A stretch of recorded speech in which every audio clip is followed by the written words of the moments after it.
than say Zoom. It needs juice. Yeah. It needs your juice, man. Because Zoom was always never had a problem. But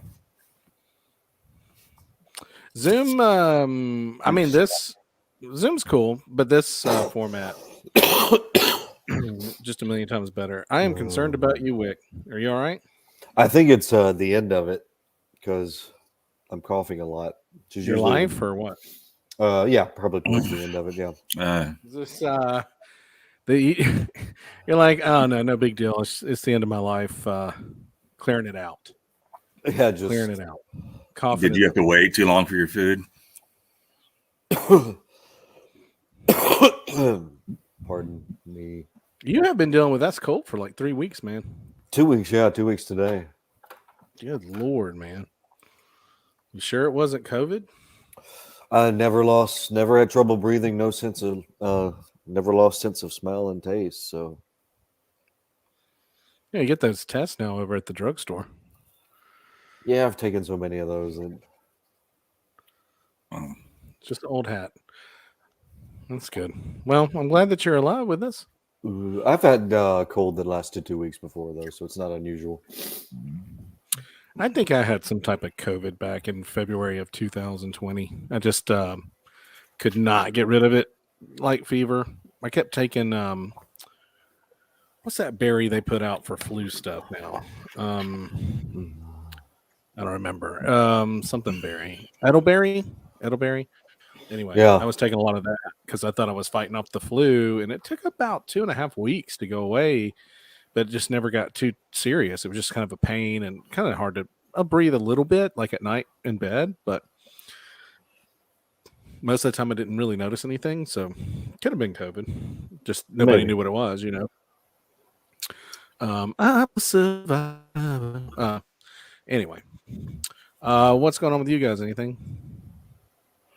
Not a thingy dingy. I didn't go out and get lost on the trails this week, so. I remember that. I saw a really cool movie last night. It's called Aquarium of the Dead, and it's about zombie fish. The fish in the aquarium all become zombies, and really. Yeah, like, is this a large? I tried to finish it. I couldn't finish it. Just so I could talk about it on the show. But, huh? It was so bad that you yourself could not finish it. This is kind of an achievement for you. It's just no wolf cop. It was just a really like dumb idea that I'm sure they did it because it was a dumb idea. But yeah, this girl's like, something's on my back, and she lifts her shirt up, and there's like starfish stuck to her back that were zombies. I mean, it just can you tell if a starfish is a zombie? I don't know. They were everything at that point. At that point, it had spread to the point where they all were. And there's that one person, that doctor, that figured it all out. I find it that a zombie aquarium is probably only really a 30-minute movie. If you make COVID zombie fish, okay. And let's say that at an aquarium you have, instead of COVID this year, we just had zombie fish at the aquarium. It seems this thing's over in 30 minutes. We just simply do not break the glass. No, these flounders broke the glass. Oh, they were breaking through it. Yeah, they got it. They flooded it and had like a level of water, so there was like sharks and everything swimming around. Okay. Yeah, it just seems like once the water dries up, you can close the file on it. Yeah, game over. If only we could have something as dramatic as zombie fish, how much easier our lives would be, Just move. What if you could do that with one of those magic remotes or something? You could just change COVID to zombie fish and be like, all right, we just got to keep them locked up in the aquarium and just don't go seems swimming. Like a non-issue. Yeah, just don't go swimming. Sounds like Piranha. I remember the old 80s Piranha that used to be on TBS all the time. Man, I used to love that shit. That movie, man. It's dumb now that I watch it. That was James Cameron's first movie. Was it really? Part two was. Part two, The Spawning. Part two. Yeah, where they flew. Yep, when they grew wings. So you watched that, you couldn't finish. I tried to watch Squid Games. My kid's been talking about Squid Games, my 6-year-old. And I'm like, what? How do you even know about this? I never watched it. It's like the number one. YouTube, it's the number one streaming movie or show series of either now or of all time, something like that. Kids are growing up so fast off of YouTube, man, that it's scary what it's teaching them. I mean, I had to lay the law down on my youngest today because I'm like, look, all that stuff is just, fantasy. It's not even real, and the stuff that you're seeing, and now we're going to have to really watch what he's watching, and it just adds to more parenting that you don't really want to do. When we were growing up, you just kind of turned on the TV and knew everything was good, would be safe, and there wasn't anything you had to worry about. And now it's like popping from everywhere, man. And he knows about Squid Games. Oh, can we watch Squid Games? I'm asking around. People are like, no, you can't watch Squid Games. It's like people are being killed. And I'm like, what? So I watched it last night. Finally, I was like, all right, I'm going to sit down and watch Squid Games. And I got through like 3 episodes. To me, it's just basically Saw in a like Korean version type of Saw almost, where these people, have you seen it, Wick? Do you know anything about it? That's kind of what I've heard, though. Yeah, it's kind of like a Korean version of like Saw on a different level where it's, people running around. They have like 400 people all trapped in this. They get them to agree because they all have financial problems. Yeah, if you survive this, we'll give you money. And basically they just go through killing and torturing them the whole time until somebody survives. I'm like, well, this is great for a 6-year-old. So I turned it off. I thought it was pretty bad. But so I tried to watch that a little bit. That was fun. And I told you guys, I've been on the war movie. For those watching, I do not watch. There's several types of movies that I refuse to watch. I don't like Notebook type movies. I think it. I realized when I watched Titanic, part of the problem was it set up this extremely high expectation of romance that cannot be achieved in the real world. And although that might be great as a fairy tale, when you put it into a real live movie script, it has to be lost for it to work. Yeah, I mean, I remember after Titanic, man, girls that you would date, they just saw that, and it was like that's how your relationship was supposed to be because it was so romantic, and it was just like this is just not realistic. It's not real life. Like, so I don't like Notebook. I have to die for this relationship to work. Right. And it's just like we've known each other 2 weeks. Can we just go to Chick-fil-A and eat a nice meal? Do I have to die in water? But to me, it set up this really weird expectation of romance. And the Notebook, and all that stuff's really sweet. And I get it, but I avoid those like the plague because I saw the Titanic movie, and I was like, although it was spectacular as far as, the sinking of the ship and the cinematography was amazing. The story was good too. I just was like, man, this is just setting up men left and right to just be failures in their relationship. And then really weird about animal movies. I refuse to watch animal movies. I do not enjoy animal movies because they always die. I hate Disney animal movies. Dumbo, Fox and the Hound, any of that crap. I completely refuse to watch it. I won't watch The Lion King. I'm sure somebody died for that. It's traumatic to me. It's traumatic.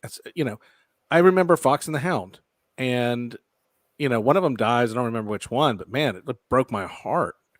I'm like, why are we watching this for? What are we doing to ourselves? Why am I watching this? So I wouldn't even watch Air Bud. My kids were into Air Bud, and I was like, no, don't put it on the TV. Y'all watch it on your tablets because I don't want to watch an animal movie. I know Air Bud's probably going to die one day, and I've got to get all hooked and invested. And I remember I was dating a girl. We went and saw Marley and Me. We rented it, and I was like, all right, this is an opportunity for Big Sam to do his thing. Get some emotion going in the relationship here, and see if we can get a hug or two. And that damn dog dies. And man, let me tell you something. I excused myself when it was over. I was like, that's a really good movie. Went to the bathroom and bawled my eyes out for like 20 minutes because it was so it ruined all the opportunity that might have been. Rather than have a lady see you cry, you'd rather have her think you're taking a dump for 20 minutes. Yep. Pretty much. Rather than express emotion. Show emotion I did. in front of a female. I wish that was a fake story that didn't exist. It does exist. the girl knows who she is now. But we did. We watched the movie. It was Marley and me, and I was like, silly dog, getting into all kinds of things. Yeah. He's gonna win that guy over. It's gonna be great. And they're gonna move out. I don't know what I thought the end of the movie would be. I guess I just assumed that they would move out into a nice apartment and the family would get married and they would just be happy and he would bury bones and stuff. No, Sam, the dog dies. Of course, the dog dies. I didn't know that the dog was going to get twisted intestines and die, and it really hit me hard. What? So I've never seen it. Don't, man. I mean, Old Yeller, all these movies, any movie with animals in it, there's always going to be in jeopardy. They're always going to mess with you. You're always going to feel like, and you're going to get emotionally invested in these animals. They're going to die. All animal movies have like a 89.9% chance that the animal's going to die. And then I've got to emotionally be attached to that animal. It's going to hurt my feelings. I'm going to be heartbroken, and I just don't want to deal with it.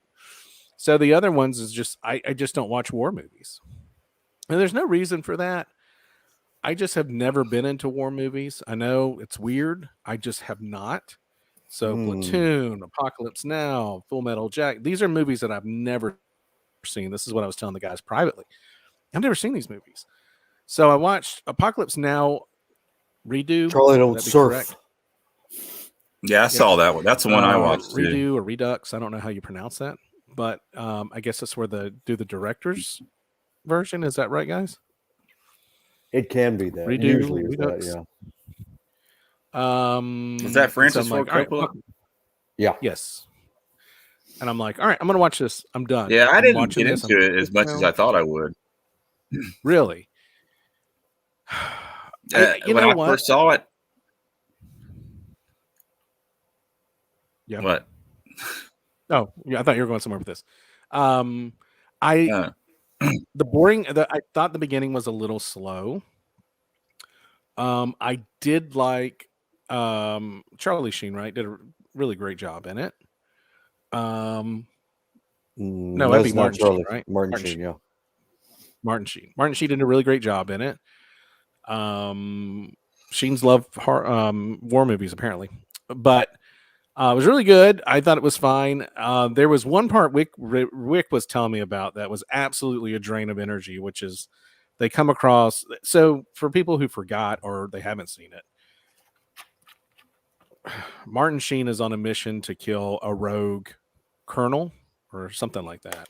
That's up the river, and he's got his own little army going, and they want him to basically kill this guy.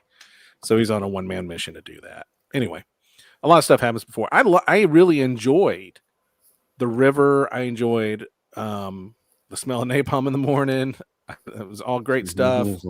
Charlie Don't Surf. But even they had a part where the USO sends the playmates in. That was a really, really crazy scene. All this other stuff. So they got to go up river to find this guy. It's just a select number. Of course, people are dying as they go because they had like 6 people on the boat. By the time they get there, it's like 3. Anyway, there's a scene where they go to like a plantation or something that's owned by some French people. Wick knows the scene. And it goes on for a solid 20 minutes of just having this conversation about socialism and communism and capitalism. And holy crap, dude.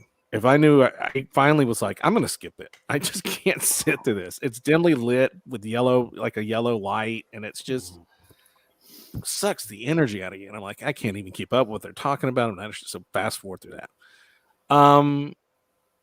The ending. So I could, and you told me, Wick, right? The original doesn't have that. The original does not have the French. No. Okay.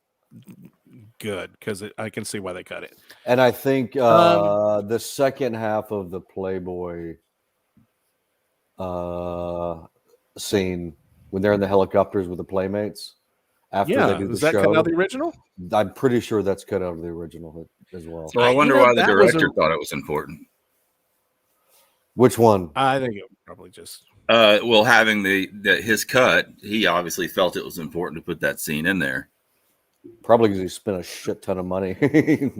Yeah, well, I mean, it was a discussion financed of government. Yeah, well, I mean, it's like the history of most Americans don't know why the history of Vietnam before he got there, and France's occupation of Vietnam. Yeah. Yeah, it probably had something to do with it, but it was really boring. I mean, in this day and age where everybody's talking about socialism and all this stuff already, it's like, okay, I'm done. Probably back then, it was probably would have been a powerful scene, right? Especially with the war going on. No, I remember seeing it, thinking that I still like the original cut better. Yeah, it really sucked. Yeah, I have to rewatch it. Yeah, you're going good, and then that kind of happens. And it's like this 15-minute conversation. You don't even know where this French guy came from, why he's even there. And like he explains, but you just saw people get killed on the boat, and this big battle happen, and it just kind of slows down. It really messes with the pace. In the second part, what Wick's talking about, in the original, I'm assuming Wick can correct me or Scott, but in the original, they have playmates flown in to this, I guess, supply area that's on one of the river stops. And they're dancing, and they get stormed by all these troops that are trying to get with them, and they have to fly away, and there's troops hanging off of the helicopter. Really cool scene. But later, they come across this deserted, stop on the river, and there's like 3 people there. And turns out that's where the playmates are staying, and they barter a deal for fuel. I think he barters a deal for fuel to sleep with the playmates, to give all the guys on the boat, because there's only like 6 of them on the boat, like a little, treat. And it was really a disturbing scene because all the girls are really on drugs, and I wouldn't say it was rape or anything like that. I just think it was definitely oddly not consensual by today's standards. Nobody was getting raped or anything like that. They were just on drugs, and you could tell they were really out of it, And so they weren't sleeping with women that weren't awake or aware.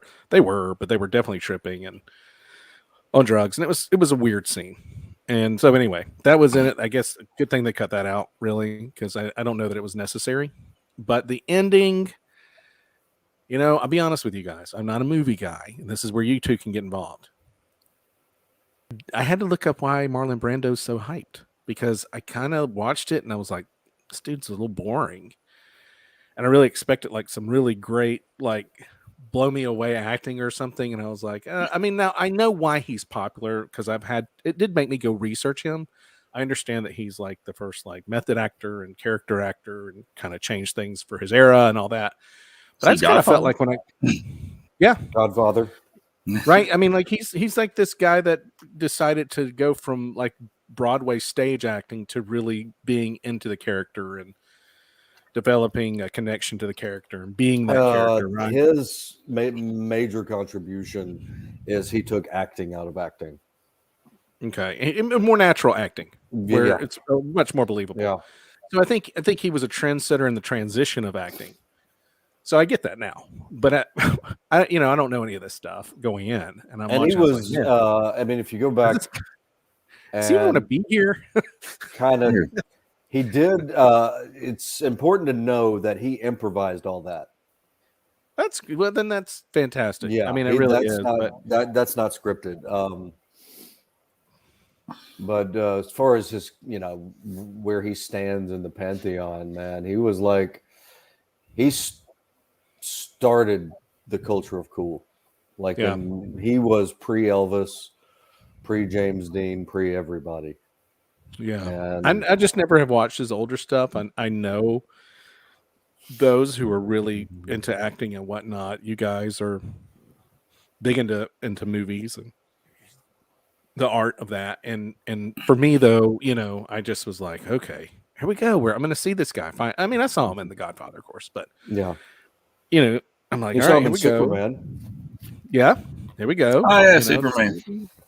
I think I saw him on the Island of Dr. Moreau, which again was another one where I was like, okay, this guy, I'm not sure I'm understanding what's happening, but they should probably remake that now with today's effects. I thought the ending was okay, but I think for the build up for that movie, Apocalypse Now, I don't feel it delivered at the end. It just kind of seemed like, okay, he's dead. But I think there's also you have to remember that it's what it's based on. Right. Heart of Darkness. I didn't take it as a war movie.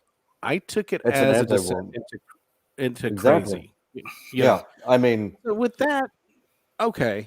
I mean, the main character, the journey is he's journeying into his own insanity. Yeah. And his own insanity is Kurt's. Deep for me. Yeah. Okay. I'm a simple man. You guys know that. You two probably get it. Yeah, but it had boobs and explosions. That's why I kept watching. Explosions of any movie That's ever. why I kept watching. I multi-demographic. My perfect demographic. We all know I like language, violence, and here's boobs for Sam. Here's boobs for Sam. Right. And more explosions, and the best explosions ever. Yeah, I mean, so yeah, man. I mean, yeah, man. That's what I missed about movies. Not real explosions. Well, when the boat pulls up to Kurtz's island, and all the bodies are hanging from the trees. That was creepy. The good thing is they put the Playmates in the middle. So as I'm beginning to be like, I don't know where this is going, we get the Playmates, and I'm like, I'm back in. And then it was enough fuel to get me through the end. Okay, so moving on, because we got other stuff to talk about. But the second one was Platoon. I loved it. I thought Platoon was great. I think Scott said it was one of his favorites. Oh, I love Platoon. I watched it recently. Charlie Sheen does an amazing job. Now, I know Charlie Sheen has a lot of baggage right now with the accusations that I don't know if you guys know this, but he, I guess, basically kind of raped Corey Haim. And so I didn't know this is coming up now. Yeah, let's talk about that because that's kind of oh my god, I didn't know about this. So okay, so I had heard about that a long time ago on the set of Lucas, right? That's correct, on the set of Lucas. Are you serious? And I'd heard that a long time ago, and Feldman is the one that's bringing it up.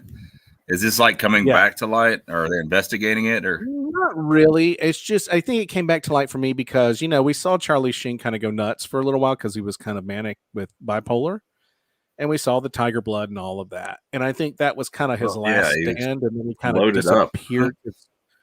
Hopefully, he's getting help for that, and he's kind of disappeared, and that's good. I think there was some debate with him and his wife getting some money from him, and that was in the news. But he's been really kind of minding his own business of late. But I think just because I saw him in Platoon and thought he did such an amazing job, there was a part of me that's like, man, I want to like him because he did such a great job here, and he was a really great actor for his age. To going, man, I feel guilty, kind of liking him in this movie because of who he really is, and that brought that back to me, which is so. To set it up, there was Corey Haim and Corey Feldman through the 80s. I mean, they were inseparable. They did The Lost Boys together, one of the greatest movies ever made, 1987. Love it. Kiefer Sutherland, incredible. Jason Patric. So, move ahead. They're two young people in Hollywood. I think Corey Feldman had already been molested before. His father hired a person to keep up with Corey Feldman, and because his father was his manager, apparently a piece of crap. And the guy that was basically keeping up with Corey Feldman, making sure he's doing the things he's supposed to be, where he's supposed to be, also coerced him into a sexual relationship. So that had already happened. So I'll tell you guys something really interesting about the Lost Boys. So once Corey Feldman and Corey Haim were on the Lost Boys set, they had known of each other because they were both young in Hollywood. And Feldman had a much longer career, but Haim was kind of the new guy on the scene. And they became friends, and Haim's question to Feldman was, I guess now we have to, do things together. And Feldman's like, what are you talking about? And he was like, well, that's what you do. And he was like, who told you that? And he was like, Charlie Sheen basically raped him on the set of, and Charlie Sheen had convinced Corey Haim that's what people do in movies. Guys do that together. That's what we do in Hollywood. And I think Corey Haim couldn't have been any more than, and Lucas, what, 12? I just read 13. Yeah, very young. I don't know. And, he seemed like 15 or something like that. I haven't seen it since it came out, I don't think. Definitely too young for a 20-something-year-old. But like Sheen seems like Sheen seemed too young in that movie because he played a high school student. I just read to have done something like that. Like he that was like the prime of his life. I mean, he had to be scoring with the women. Well, I mean, he had a lot of, Cary Green. And maybe the same thing happened to him, and he really thought that at that age because Who? Charlie Sheen. Very possible. Charlie Sheen. I don't know. It just doesn't really add up to me. But for some reason, it's hard for me to believe. I don't know. Charlie Sheen. Kevin Spacey, I bought it right away. I mean, but with Charlie Sheen, I have a harder time swallowing that.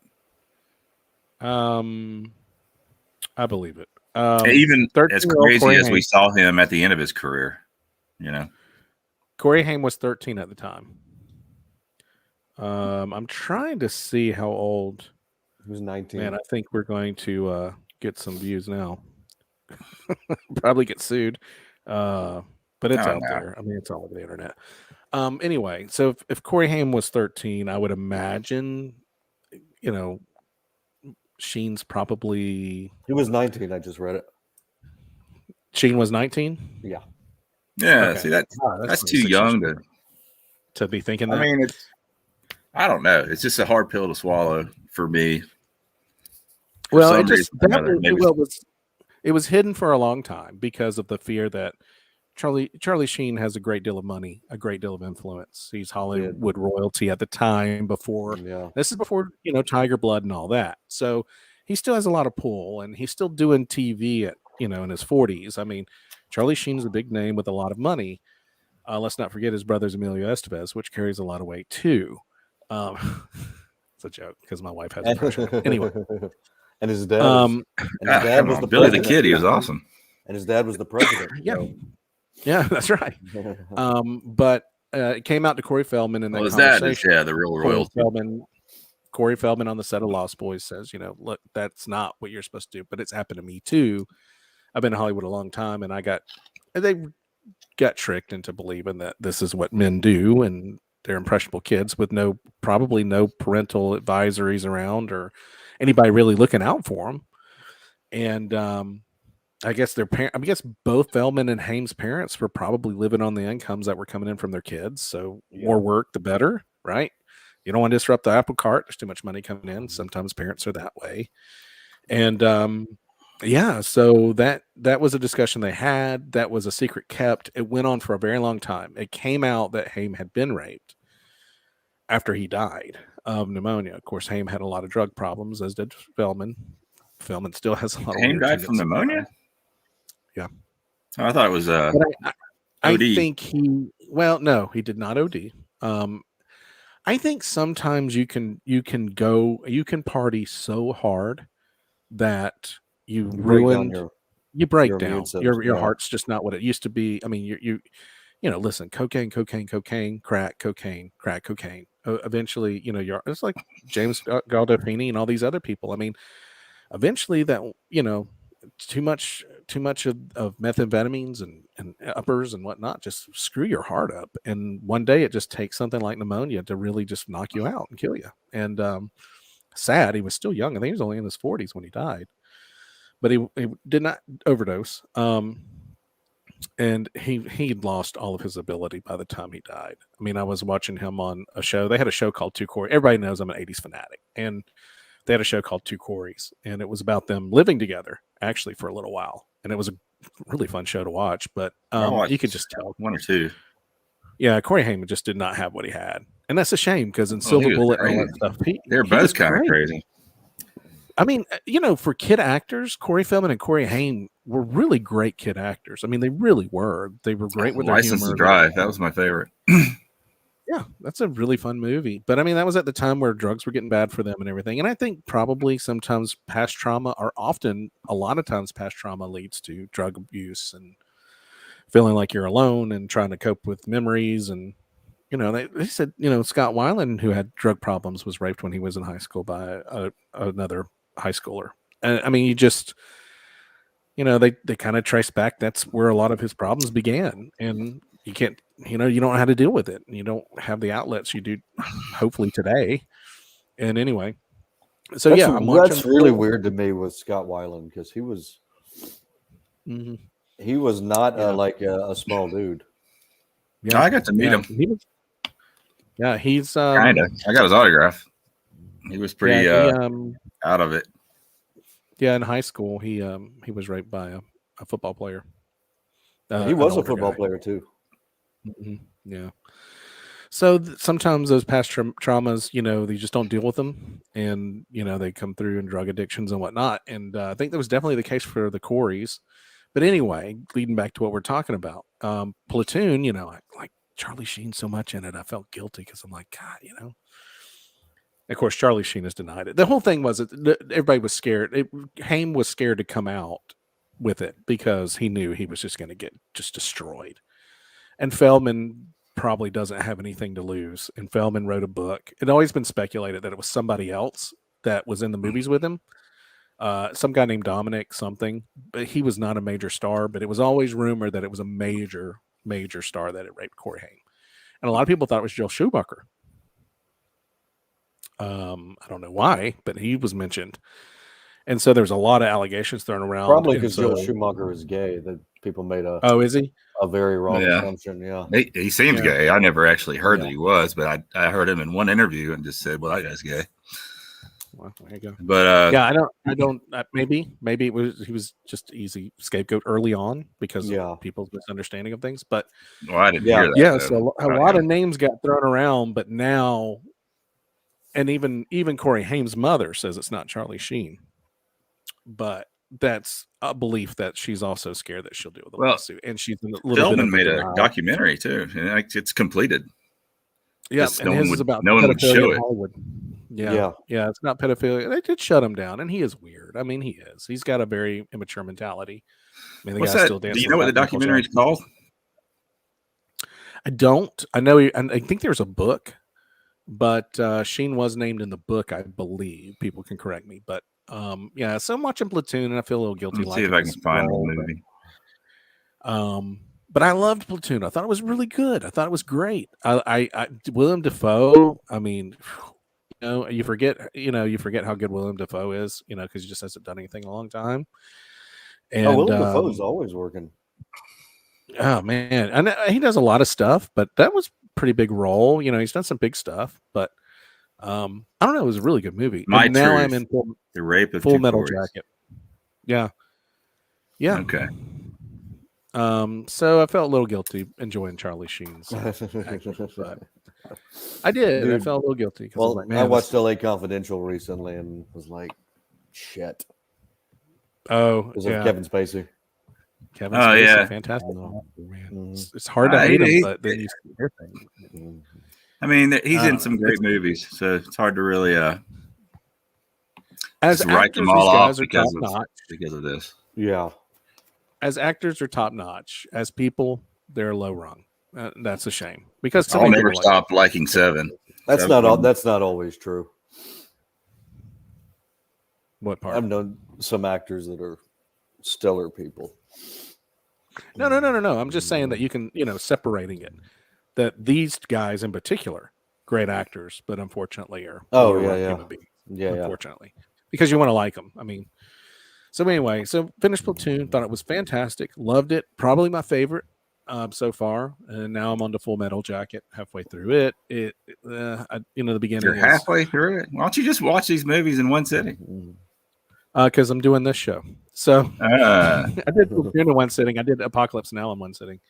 But I had to turn off Full Metal Jacket. But I'll finish it probably when I go downstairs. So are they in Vietnam or where are you at right now? And where the dude shot himself. Okay, so that's where you stopped it with the natural stopping point. Yep. Okay. It's like, things are going to change from here, so I'm going to stop now and then finish it. But it's still good, but definitely. How do you pronounce his name? Vincent. Who? Vincent D'Onofrio? Vincent D'Onofrio? D'Onofrio. Yeah, he's great. Platoon? He's one of my favorite actors. He's great in everything he does. Yeah. So anyway. No, he's the slow guy in Full Metal Jacket. Gotcha. He's Private Pile. Also the mechanic Thor in Adventures in Babysitting. Who? That's where I know him from. Yeah. Oh. And Adventures in Babysitting. He's the bad guy in the first Men in Black. He's the alien that he put the human skin on. Yeah. So I'm in the middle of Army movies. These guys have kind of helped me along the way. I'll do Full Metal Jacket. Hamburger Hill, worth it? That would be my next one. I haven't seen that in so long. Oh, We Were Soldiers. That's the other one I did. We Were Soldiers. Was that Mel Gibson? Yeah. Yep. It was. I think I liked that one, but I don't remember. Mel Gibson always plays like the great, like perfect guy. You know what I mean? Like great father and fantastic leader, and kind of like the. Well, you should definitely, see the one with Andrew Garfield that he directed recently. I forget the name of it. But no, I'll do Vietnam, and I'll do some World War II stuff, and then I don't know if I want to do the current war stuff. I think it's too close, but the Vietnam stuff's interesting, man. It's just interesting people dealing with what they dealt with. I mean, man, 13 hours is good. You should watch that. Green Zone is good. I did watch American Sniper. But anyway, so yes, so I did watch We Were Soldiers. I thought it was good, not great. I thought it was pretty good, but that was about one battle where they get pinned down. It's like the first battle of the Vietnam War, and they get surrounded, and they have to get them out. A lot of people died, man. There's a scene where one dude gets bombed, right? Actually, the airplanes are coming over because they're surrounded, right? Airplanes come over and they bomb, but they bomb too close, and they actually end up bombing some of our guys by accident. And one of the guys catches on fire, and the dude, you'll probably remember this when I say it, but the dude goes to pick him up to put him on the airplane. So one guy grabs him by the shoulders. I mean, this guy's just burned. Grabs him by the shoulders. He's just screaming. The other guy goes and grabs him by the legs and the skin. When they go to pick him up, the skin slides down like a pair of socks. And I'm just like, oh my God. Like, that's real, dude. I'm sure that did happen. That's just neat, man. Anyway, I just made people throw up. So moving on. That's what I'm doing. Send your suggestions. I'd love to hear them. So that's what I'm doing. There's a ton of great World War II. Yeah, World War II would be the next one, of course. They said Good Morning Vietnam's on there. I remember watching that. I don't know if that's a great war movie, but I did like Platoon. Platoon right now is my favorite. Apocalypse Now is okay. So that's where we are. On another note, did you guys see that Paul Rudd is the sexiest man alive? Yes, I did. I saw that. What's your opinions on Paul Rudd? I think he's the sexiest man alive. Extraordinarily sexy individual. Yeah. That deserves every moment. Wilford Brimley is rolling over in his grave right now. I don't know if Wilford Brimley can roll over in his grave. Yeah, maybe not. But it'd be a mighty big grave. Yeah. His tomb. It's same age. You remember the movie Cocoon? The big guy that jumped in the pool.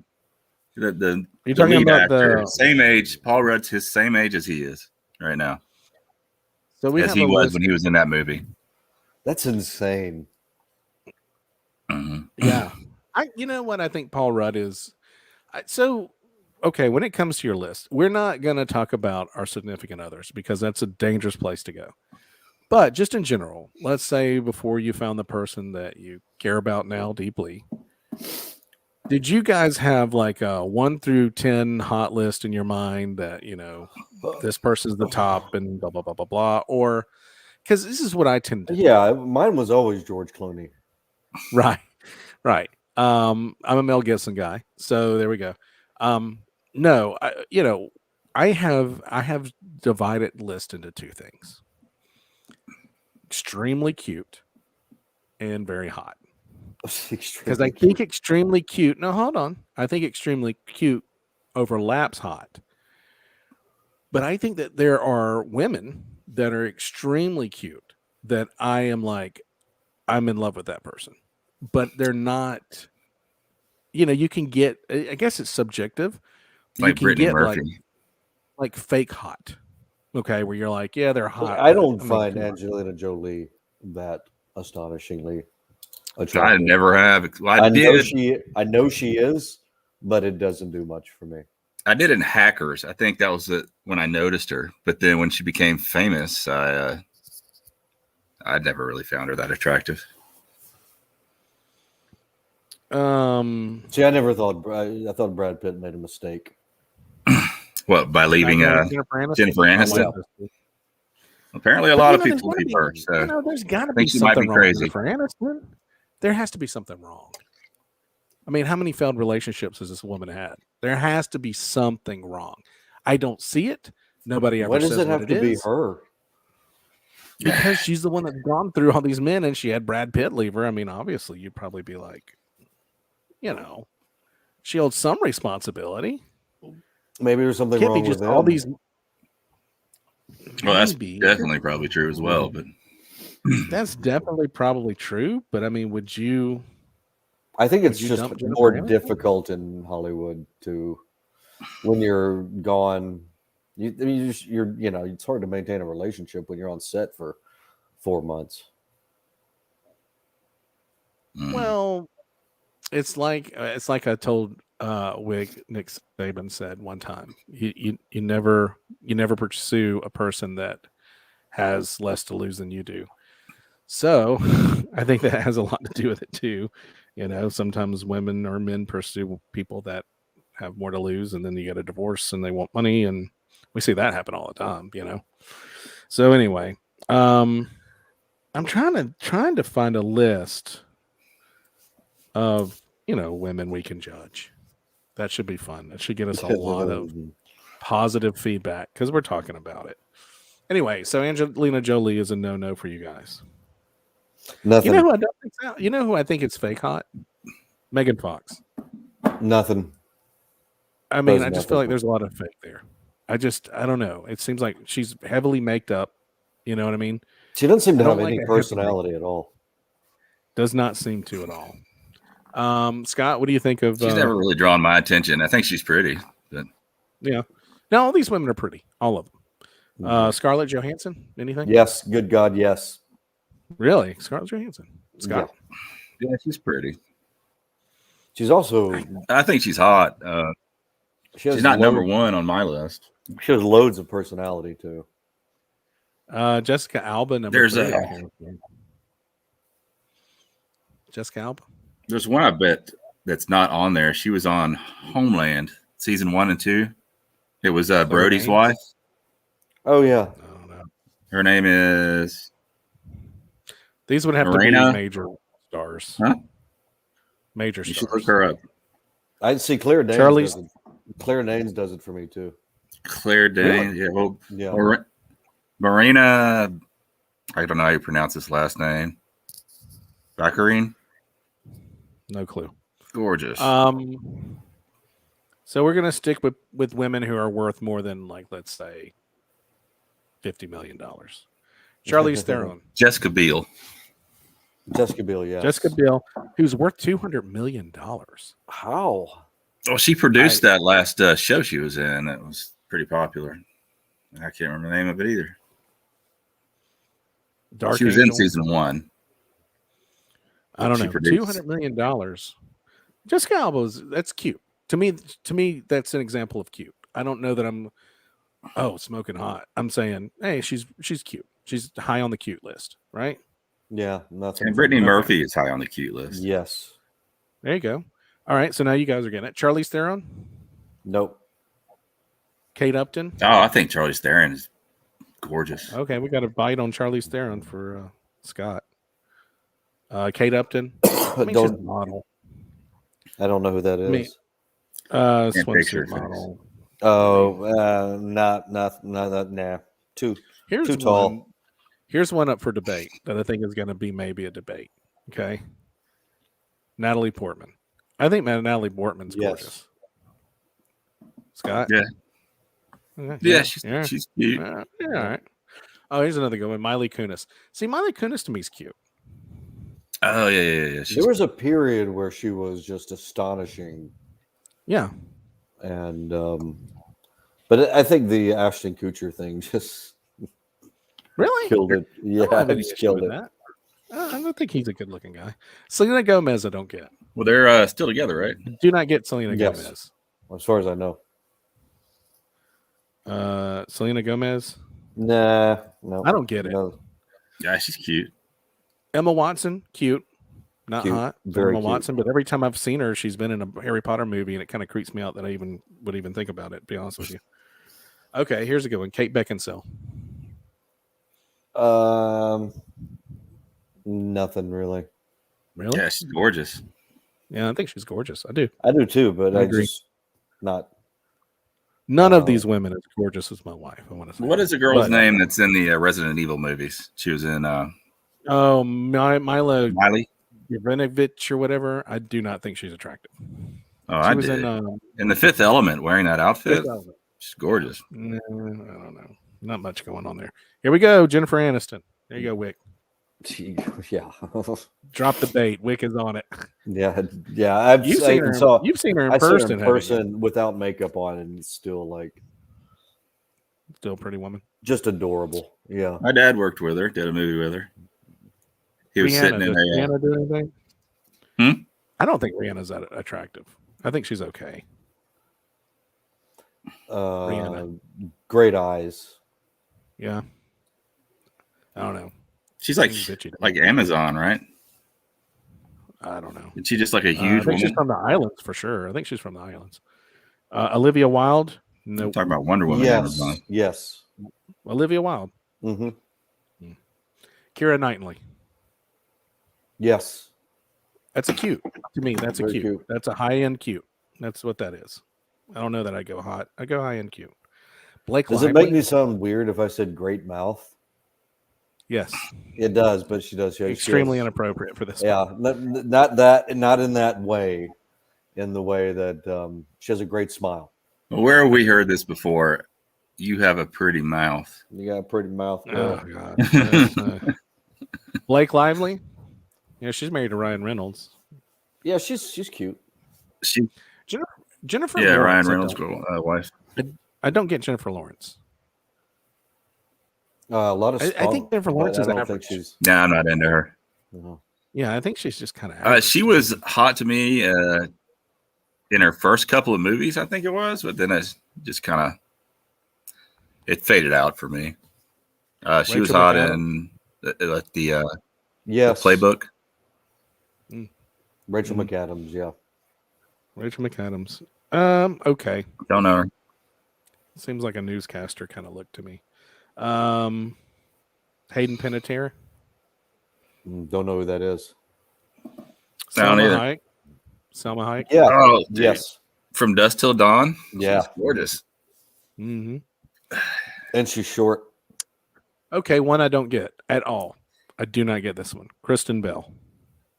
I don't know who that is. Married to Dak Shepard. Yeah. No. She's She cute. looks mousy. She's mousy. Okay, I'll give you the cute. Okay. Shakira. Worth $300 million. Shakira? Good Lord. No. All right, and finally, we did 25. We're going to do men too, ladies. Don't worry. We're probably going to be more critical of men than we've ever been of ladies. Katy Perry. Nah. I know she's popular, and I've heard her name. She sings. I just can't think of what her face looks like. I've never even tried to look her up or okay. Or listen to her. I think Katy Perry is probably an extremely annoying human being to be around. I think she's extremely immature. So for me, it would not work. No. Would not really make my cute or hot list, honestly. All right. So we're going through the history of the sexiest man alive. Yes. And yes, we did the women. Okay. Finally. But now we get to be really critical of the men because we can be honest about this. Okay. Yeah. 1985 is Mel Gibson. Now, this is Mel Gibson around Mad Max. This is the birth of his fame, right? Right. Is when he's first. That's a good looking man. That's a good looking man. When did Road Warrior come out? I have to go. He had a mullet, didn't he? No, he's on the cover. No, this probably would have been. Didn't he do like a little love story? I have to look him up because he just looks like old crusty guy now. I forget. Do 1985 Mel Gibson. Yeah. Good looking man. Yeah. Good looking man. 1985 Mel Gibson. I'll trade places in a heartbeat, man. I don't think he's a bad looking man now, honestly, as an older guy. All right, this is where things are going to get weird. Okay, ready? He always looked a little because you got 19. Yeah, didn't age well. Well, Australian, a little chiseled. Yeah, I think that's when The third Mad Max movie came out. This is where things are going to get weird. Are we ready? The 80s were a rough time. It's going to get weird. It's going to get really weird in here. 86 was Mark Harmon. Mark Harmon was 1986. Did you does he deserve to be Sexiest Man in 1986? Mark Harmon was a devastatingly attractive man. Really? Scott's face. Mark Harmon. Yeah, he was cool. Scott staring into your eyes over here. Mark Harmon in 1986. Scott, are you buying that or selling it? I thought he was cool. You know what I love about Sexiest Man is that sketch I sent you guys, the Sexiest Man Alive from 1986 SNL. Yeah. He's in the sketch. Yeah. I didn't see that. Wearing like bikini bottoms. It's all right. We're gonna. I thought he was very funny. He set the template of how to handle being the sexiest man alive. Yeah, he's always really relaxed and everything he does. And I like the movie Summer School that came out. Summer School's great. I love Summer School. Summer School's great. It's what made me want to be a and he was married to or is married to Mindy from Mork and Mindy, right? I think so. Yeah. He still is. I think. Or she's still alive. I don't know, man. I don't know. He was also 87. creepy. He was creepy as Ted Bundy in that first Ted Bundy TV movie. Oh yeah, I never saw it. 87. We're getting weird. Harry Hamlin from LA Law. I don't know who that is. I can't remember what he. Never watched any of those. I don't understand. You think it would have been Corbin Burnson? Yeah. 88. John F. Kennedy Jr. I could see that. He's a good-looking guy. Good-looking guy, yeah. Yeah, good-looking guy, and he dies in 1999. Is that the one that died in the plane crash? You're right. Yeah. Okay, one I don't get. And the man that Elaine saw in the contest. He got when they were trying not to. I see. John F. Kennedy Jr. Yeah, he hits on Elaine when she's at the gym. I started watching that on Netflix last night. All right. I don't understand this one. You guys can explain it to me because it's a big one. I don't understand 1989 Sean Connery. I think Sean Connery looks old. Women love him. Always looked old. Has never looked. I mean, maybe when he was like at James Bond early on. But I mean, they're like, oh, he's so sexy the way he's aged. And I'm like, well, I mean, if you like half bald men with mustaches, sure. Women do love that. That's weird though. He looks like Chef Boyardee. A lot of these actors that I used to think of as old, like Sean Connery back when we were in high school, I thought, man, that guy's old. But he stuck around. How's he sticking around for so long? That's what I'm thinking. But they weren't that old. He's a vampire. He was 59 when he was on the cover back in 1989. So he was. Oh, really? Well, then he was that old. Yeah, dude. I don't know what it is, but women just loved him. This is eyebrows, I think. Okay, charming. Now moving into popular and the accent. Popular and the accent. Oh, sure. And the fact he was Bond. Now we're going to move into familiar territory. 1990, things start to change for us as we get into Tom Cruise. I'd change places with Tom Cruise in a heartbeat. That's a good. Yeah, he's in his later 50s, right? Still making Mission Impossible movies. This was during the time he did Top Gun, Risky Business. Let's see. He had by 1990 he had done Top Gun, Risky Business, Rain Man, and Cocktail. So yeah, I mean that's a height of his career for the most part. I'd say he's still probably there. Career. He's still probably one of the bigger box office draws. Yeah, he's been huge. He's making his own movies now. You know what? Despite the UA, despite what people say, I get it. He's got a nutty way about him. But despite what people say, I've also heard that he is an amazingly kind person. Like he remembers names. So if you were to like to meet him, he stores your name. And so when he's talking to you, like if you ever were to meet him, he would remember your Scott or your Wick, and he would like say your name in the conversation. Like, well, I don't know, Scott. Like that movie might come out. But that kind of seems politician-y to me. Of course, of course. But it makes people feel good. I mean, it's a good. thing to register in your head. Remember people. I feel names. Like I'm being worked, but you think about it. Tom Cruise, does he owe you to remember your name in a conversation? Probably not. But they say that when he goes like on a to do a role on the set, everybody's name he knows. He will go around and meet everybody, remember their names, and then in conversations later, be like, I don't know, ask Dave if he's going to do this or do that. Like he apparently is not somebody who kind of just remembers you for the second. Like he makes an attempt to really know who you are and to remember your name, and I think that's important, especially a star that big who doesn't probably good for morale on the set. See, every time I meet Tom Cruise, I intentionally forget his name. There you go.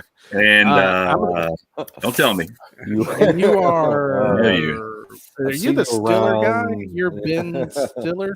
Are you Ben Stiller's son? Yeah. It's Ben Stiller. 1991. I don't understand 1991. I will never understand. I think this is just because the dude can dance. I do not think that he is good looking in any way, shape, or form. If he wasn't an dancer, no, close. Gregory Hines. No. If he didn't dance, if he didn't dance and he wasn't in movies, I don't think women would give him the time of day. Patrick Swayze. There's no way you're going to tell me. That's the first name that came to mind, but God, I can see why women like him. Really? I don't. Yeah. I think if Patrick Swayze wasn't in movies, he would probably not be the magnet that he was. I think he's ugly. Honest to God, I think that man is ugly. Patrick Swayze. He's got a real alpha male presence. He's always been built and big. That's why I don't like him too. I mean he was awesome in Red Dawn. The only reason the alpha male with him was kind of a trick because they always cast him amongst younger actors. No, I mean that's how he was cast, and he played like in The Outsiders. They did the same thing. Yeah, he had pretty much both those movies as the same character. Because he was not a good actor. He wasn't a good actor. No, he wasn't. That's why and Dirty Dancing, he was the same. He kind of failed in the 90s when people were like, you can't. And they say he was an incredibly difficult person to deal with. Like they were, yeah. Yeah, they were doing the movies, something Netflix movies that made us. Yeah. And they were doing Dirty Dancing, and they said Gray, what's her name? Jennifer Gray. Jennifer Gray absolutely could not stand his guts. Said he was the absolute biggest jerk on Red Dawn. She hated him. And when he was going to be in the movie with Dirty Dancing, she was like, I don't want to have anything to do with it. I don't want to be in Dirty Dancing with him. I hate him. And they actually, well, what they did is they made her come in and dance with him. And she was like, I wanted to puke. I hated him so bad to be near him. And they danced. The tension between them was, they were like, you got to do the movie. And they made her watch herself dance with him. And she was like, I guess I have to, because the tension that they had, the dislike for each other, he didn't like her either.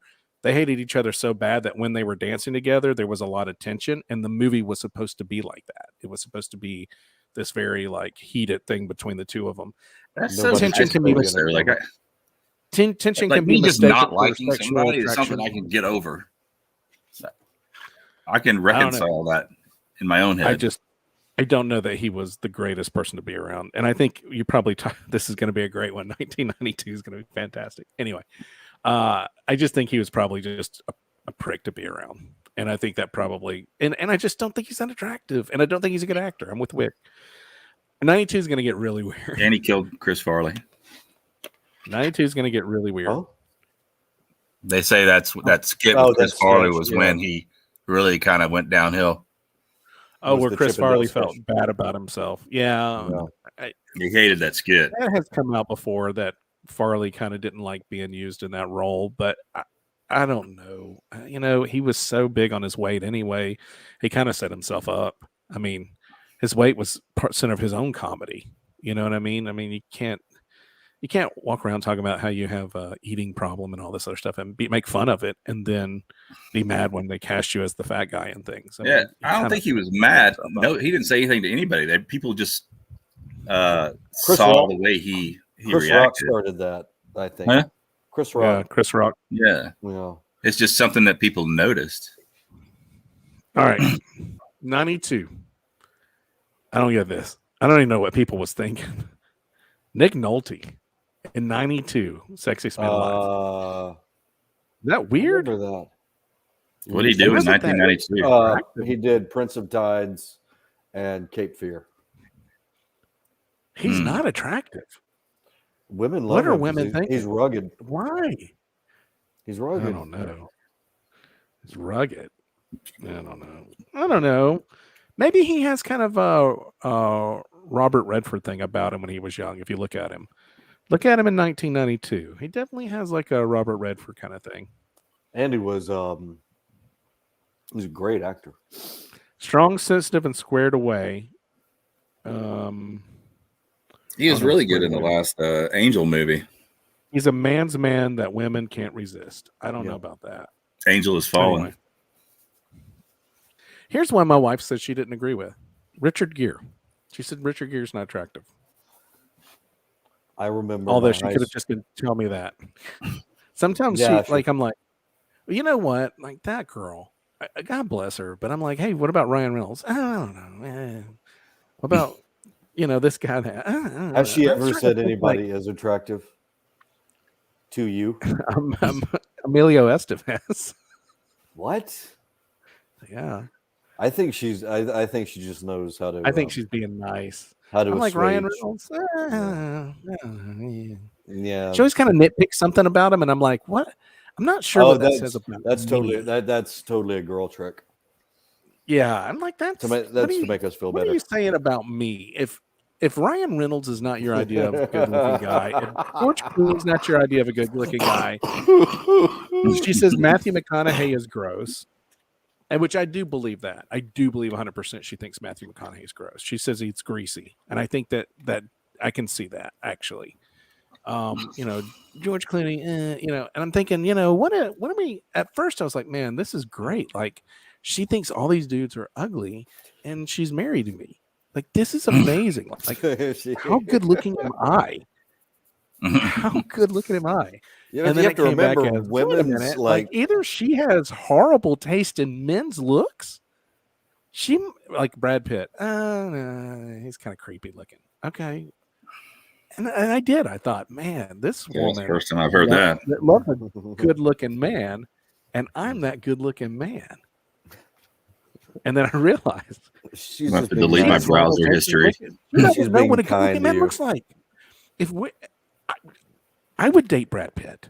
We already discussed that I would date Johnny Depp. This woman thinks that they're unattractive. And I'm thinking, hold on. Maybe she has really bad taste in how men look. There's a couple of things. I'm like a 10 to her. There's a couple of things here. She's being kind to you. And a lot of time, and I figured this out with some of my ex-girlfriends. They just don't want to be like a lemming and like part of the masses that just goes, oh my God, he's so sexy. Could be. And I think she's being nice. And I appreciate her being nice. Yeah. But it has made me question whether or not she knows what good looking men look like, because if you're telling me no to Matthew McConaughey, no to George Clooney, all these guys, and you married me, I'm thinking, hold on. See, I don't know what a good looking guy looks like. I honestly don't get George Clooney as good looking. I think he's awesome. I think George Clooney. Yeah, for sure. Anyway, moving on. Richard Gere. You guys see this? Richard Gere? I had a high school girlfriend that said that she thought he was the best looking man alive. So I've hated him every day. See that. I don't think he's good looking. How catty. I actually think he's. Is that 93? Richard Gere? Let me fix this. Let me fix this real quick. Hold on before anybody says anything. In 93, they picked Richard Gere and Cindy Crawford together. I guess because they were dating. That worked. They did that movie too. Mm-hmm. Cindy Crawford.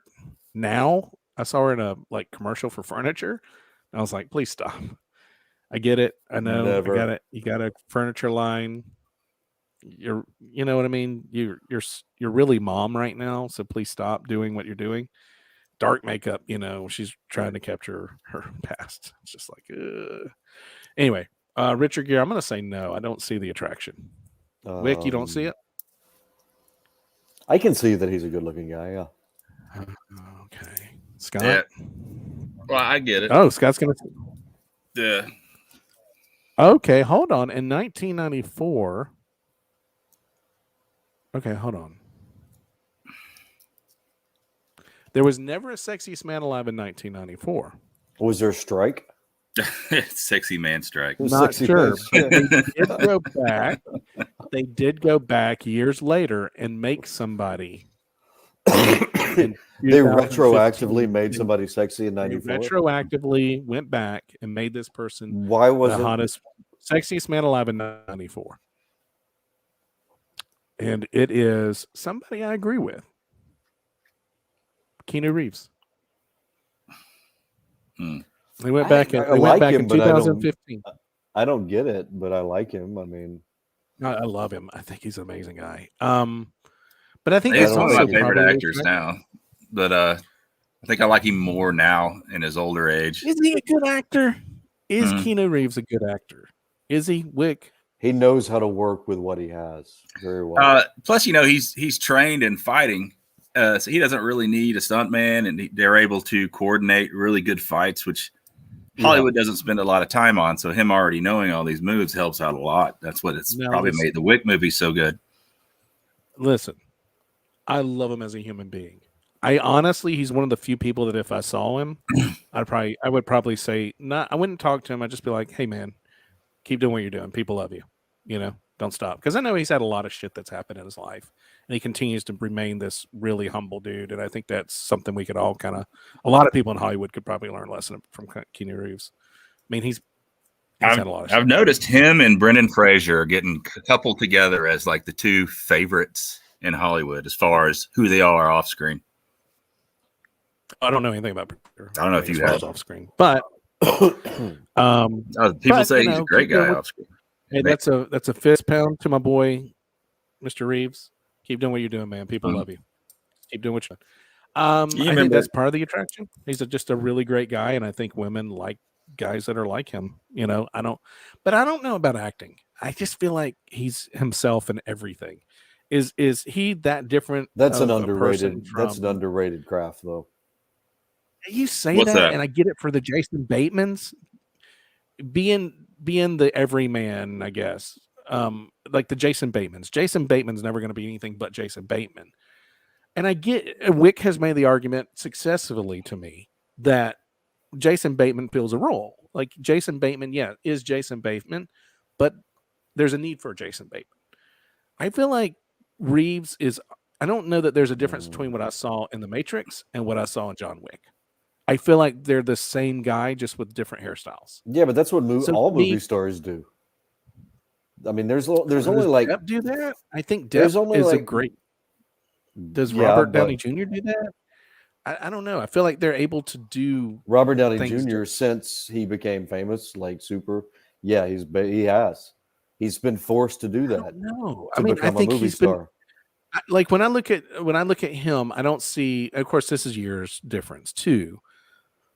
But I don't see the guy that was in Johnny Be Good versus who's in Sherlock Holmes. I'm talking about a very different person. Since he became like one of the biggest movie stars in the world, he has not stretched at all.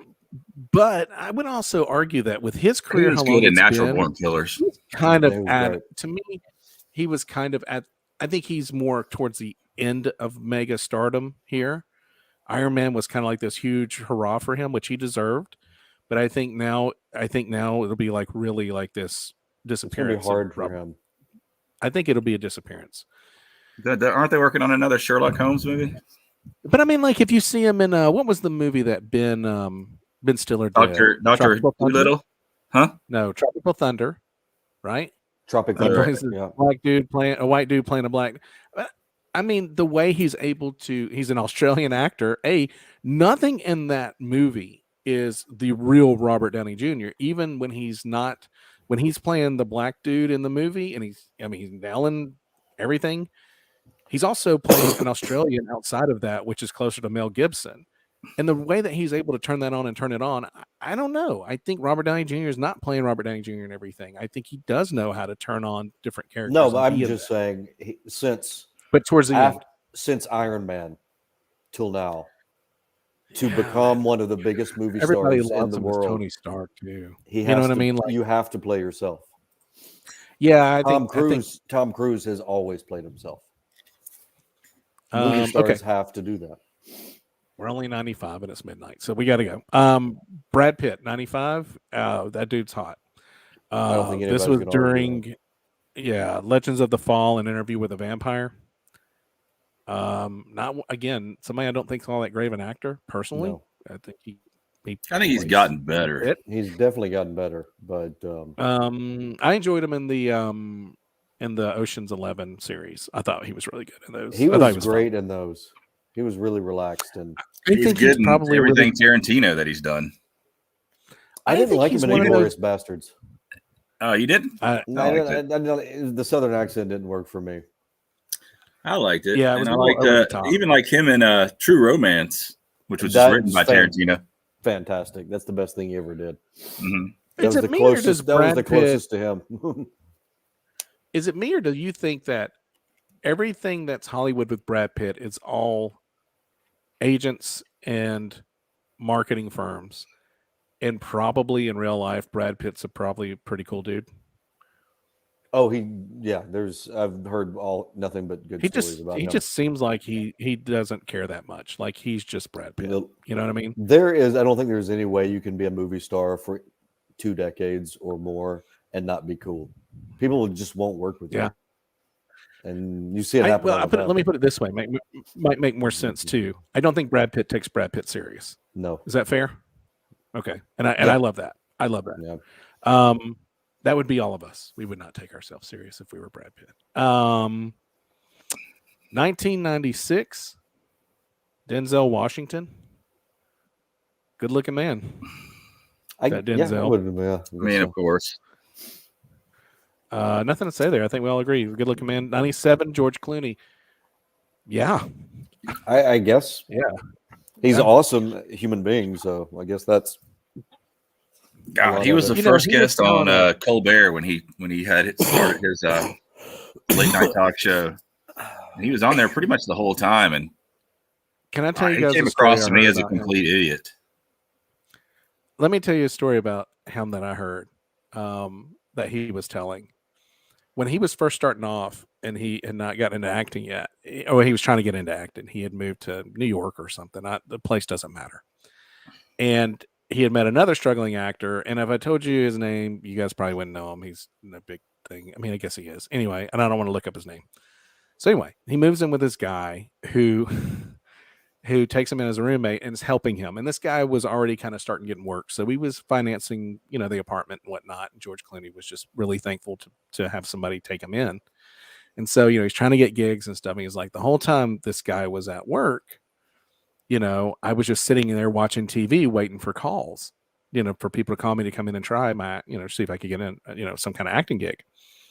So he said the guy had bought a kitten and loved this kitten, just little bitty kitten he had gotten. And he brought it home and he was like, George, check out this cat. Like, I love it, So he's like, this cat and him, whenever he would leave, he'd like take care of my cat, So this little kitten, he had this cat litter box for the kitten in the guy's bathroom, and the cat would go in there and use the bathroom. So George Clooney decided one day what he would do is start crapping in the box and not saying anything. So George Clooney would go in there and crap in the cat litter box, and then just wait for his buddy to get home. So he was like, his buddy would come home, and he's like, my God, this cat. And George Clooney's like, what are you talking about? He's like, this cat is crapping huge. This is really weird. Come here and look at this. So he's like, he'd be like, I don't know, man. That seems like that is really dangerous for a kitten this size. Because he's like, it was only like a handful size cat, it was like a small kitten. So he's like, it went on for days. He's like, every time he would leave, I would go in there and I would crap in the cat litter box. I would throw the cat's crap in the toilet, flush it, and just leave my human size crap in there. He said the guy behind him was like, "I'm taking him to the doctor. There's no way. There's something wrong with this cat. He's crapping bigger than himself. I can't do this, man. I've got to take him to the vet." He was like, he let him get all the way out the door to his car before he ran him down and was like, "Look, man, I've been crapping in the cat litter box for the last 3 days." But he was like, this guy flipped out. Like, this little kitty, my little kitty, can't. There's something wrong with him, George. My little kitty. My God, there's no way. But that's an extreme joke. Did the guy clean it up? Yeah, he would every day. He let his roommate clean it up. That was financing him and letting him stay there. I thought it was funny. Anyway, he also did the same thing where he said that he was driving down the road and found a painting on the side of the road, and would find these paintings that people were throwing out, and he would throw them in his trunk, and he was collecting them. And what he did was, the same guy, when he would come to visit him now at his own house, to come visit and say hi or whatever, hang out, he would put these paintings up on easels, lay out like a sheet, and throw paint everywhere, and leave wet paint around. And the guy would come over and he'd be like, "Oh my God, did you paint this?" And George Clooney's like, "Yeah, it's just something I." He said he did it for a year and gave him the most horrible painting he could find, and was like, my painting gig and all that stuff. I've always been so supportive of my painting. I made this for you. And he was like, it was god awful. It was like the ugliest painting I could find, and signed his name to the bottom of it and everything like that. And he was like, "Man, I hope you love this and appreciate it. Appreciate the work I put into it, and you put it, display it in your home proudly, because I worked really hard on it." He was like, "It was so freaking ugly, like bright pink and all this." So this guy put it up in his house for like a year before George Clooney told him, "I didn't really paint that, dude." But he was like, they were talking about how long he lets these pranks go. Like, he builds them up like over months or weeks of work, and then he'll let them go as long as he can let them go. So he's like, this dude had this ugly ass painting over his fireplace that George Clooney did for like a year before he finally broke down and told him, "Man, I didn't paint that." He was like, "I can't." Anyway, I think that shows what kind of personality we got to be. There was some story recently where he had a party, and he called in they had like 10 or 15 friends there or something, and they all come into the party, and there's these suitcases, 10 or however many the number of guests were, and they were laid out in his living room. And he's like, each of this suitcase is yours, to the guests. And they all opened it up, and there was $1 million inside, because all those people had in some way contributed to him getting to where he was. That's really, so I heard Bruce Springsteen did that too. Did he? That wouldn't surprise me. Yeah. When he broke up the E Street Band for a little while, he called everybody. He was taking a break, and they gave them all an envelope, and all of them got checks for $1 million. That's when he broke up the E Street Band. That'd be awesome to be able to do that kind of stuff. To be able to do that, yeah, absolutely. Wow. Clooney, they'd already have a good portion of the money that was made. Not with E Street. The thing is that he gets how many Springsteen gets almost all of that. All of I mean, they get touring money, but if he's like saying, "Listen, I'm going to shut E Street down," which is the band, they're not getting any money. They're not getting paid. So he just was like, "Look, I'm going to shut the band down for a little." Of course, that didn't last forever. But he's like, "I don't know when I'm going to be back, but I'm going to take a break from touring and all that. I'm just going to be at home for a little while. And I wanted to give you all something." And he gave them all $1 million each. And he felt like that would, if they, took care of themselves, that would take care of the touring problem, and that they would be able to live on that. So people are very kind. Anyway, moving on. We got to go. 98's Harrison Ford. That's not hard. No, he's Although good-looking guy, raging alcoholic. Is he? Yeah, Scott. Yeah. I love Harrison Ford. Huge. I wish. I was disappointed when they killed him off, and then The Force Awakens. That's when Star Wars started sucking, right there. 99, they gave it back to Richard Gere again in 99. That had to twice. So what happened between 1990? What was I think it was that movie, The Affair. Maybe. That was very popular. I don't know what he was. It's probably an Brad off Pitt year. Gets it again in 2000. Come on. Okay, 2001. Gere again. 2000. Let's just make Richard Gere and Brad Pitt sexiest men forever. It probably depends on like what generations are still their demographic. Like the boomers, love Richard Gere, clearly. Well, this would have been and this is right before right at the end of the Xers. 2001 Pierce Bronson. I dig that. Yeah. Was that when he was doing Bond? Or did Bond before that? That would have been when he took over Bond. Yep. In 99, really? That was when he took over? Yep. For some reason, I thought it was like right after high school. It probably would have been around that time to build him up to starting to think that there's a trend here, that it's got something to do with publicity. Oh, yeah, of course. I mean, Paul Rudd's like all the talk, and he's as Ant-Man, and then he's got a series with Will Ferrell on Apple TV. I think it's on Apple 2002. TV. Yeah. Well, so 2002, this dude starts dating a famous woman, and I think people take him serious. Ben Affleck in 2002. I don't get him at all. Jennifer Lopez and him started. I'd more think he'd get it like today than he would back then. In 2002, I've never liked him. I don't know what it is. He just seems like a douche. Affleck? Ben Affleck. Yeah, I don't know what it is. He seems like the douchey guy he plays in a lot of his earlier roles. It seems like that's him. You know what I mean? Like a lot of his stuff that he did, like with Mallrats and all that, where he was just this insufferable jerk. That's usually the way,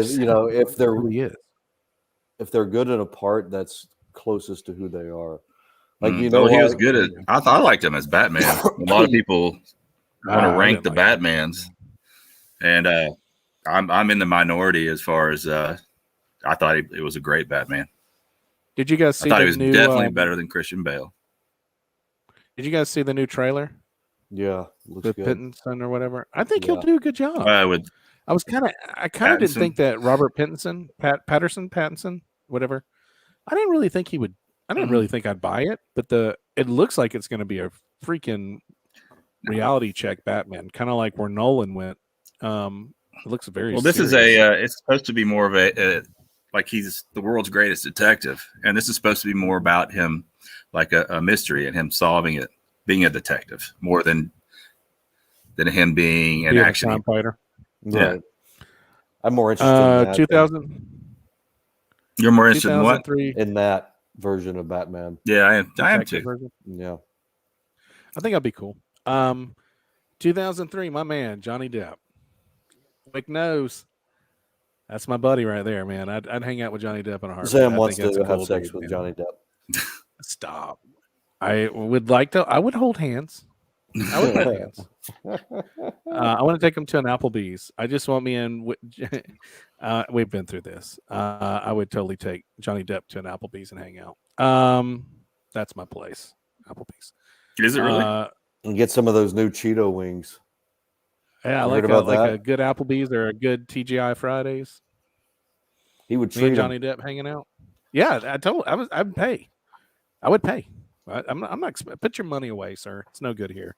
Me and the guy we work with is the manager at the one in Fayetteville now. Think of who would be. Oh, no. Brian. I mean, if you're going to be best friends with a solid celebrity, let's say you get to pick. And I'm not talking about, I really like his work. I'm saying you're going to be best friends with a top-end celebrity. Who are you picking? It's Johnny Depp all day. Me and JD hanging out. That's a top-level best friend. Who would be your celebrity best friend, Wick? Sam Rockwell.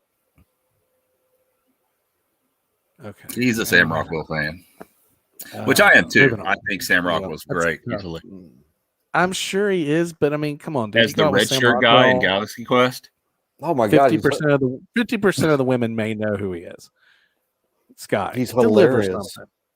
Oh, you want me to tell you who my best friend would be? Yeah, it would be probably Keanu Reeves.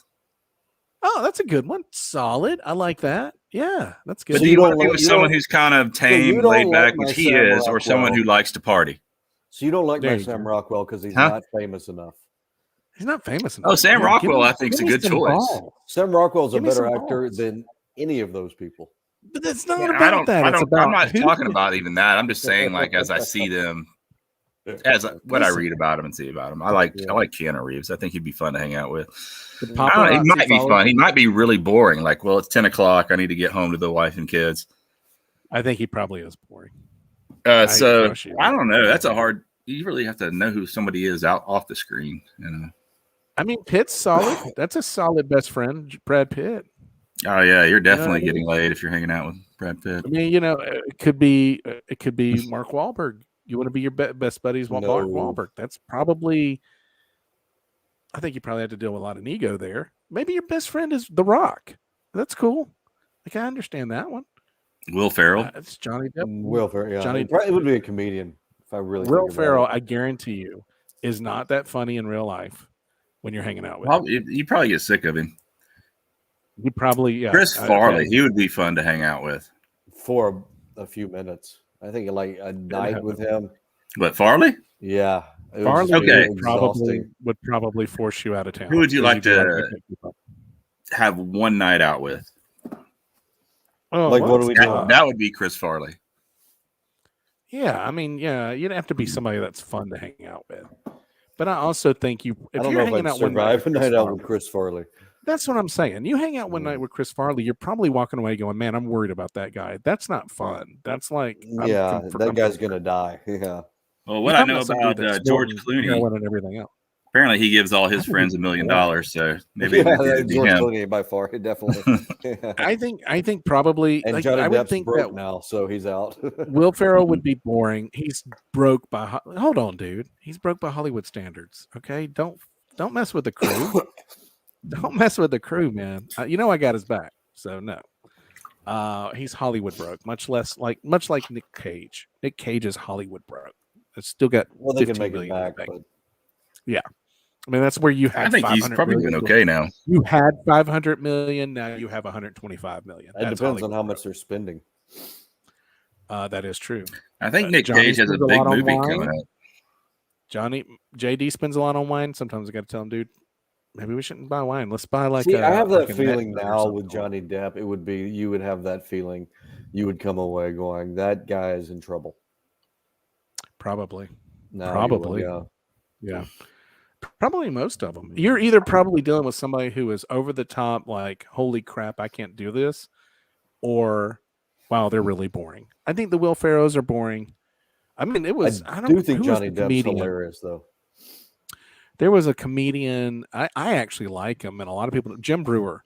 Jim Brewer is on Howard Stern, and he said Will Ferrell's absolutely annoying because he is one of those people that, like, if he's Ron Burgundy, he's Ron Burgundy all day, every day until they're done. And he was like, you can't have a conversation with Will Ferrell unless it's with Ron Burgundy the whole time. And he was like, you go out to dinner, he's Ron Burgundy. It's also what makes him good, though. I think it's good until like day 2, and you're like, all right, dude, seriously, can we discuss this scene? Or maybe he or maybe he didn't like Brewer. Maybe a lot of people. Maybe he was just like, this is the best way to get away from him. No. Okay. Yeah. So Johnny Depp's I'm still going to stick with Johnny Depp. I like the fact that he plays music. He's in Hollywood Vampires, which I think is cool. I think I can get him his life straightened out. All right. That's my biggest thing. I'm trying to save Johnny Depp. Help me raise somebody out there that knows Johnny Depp. Tell him that I'm looking for. I don't think anybody knows Johnny Depp anymore. A friendship, I want to see if I can become his best friend. Let's say, give me 30 days. If I'm not at the end of 30 days, we walk away. If I can weasel my way into being his best friend, then let's do a reality show together. Okay. Jude Law, 2004. We got a long way to go, so we're going to. Jude Law's I have nothing to say about Jude Law. Really? I think Jude Law's good looking. Doesn't draw me to the theaters. You know what? I always find this comparison between Jude Law and Ewan McGregor. I think Ewan McGregor's better looking, right? No? Yeah, he's Obi-Wan. Yeah. You don't think Ewan? Matthew McConaughey, 2005.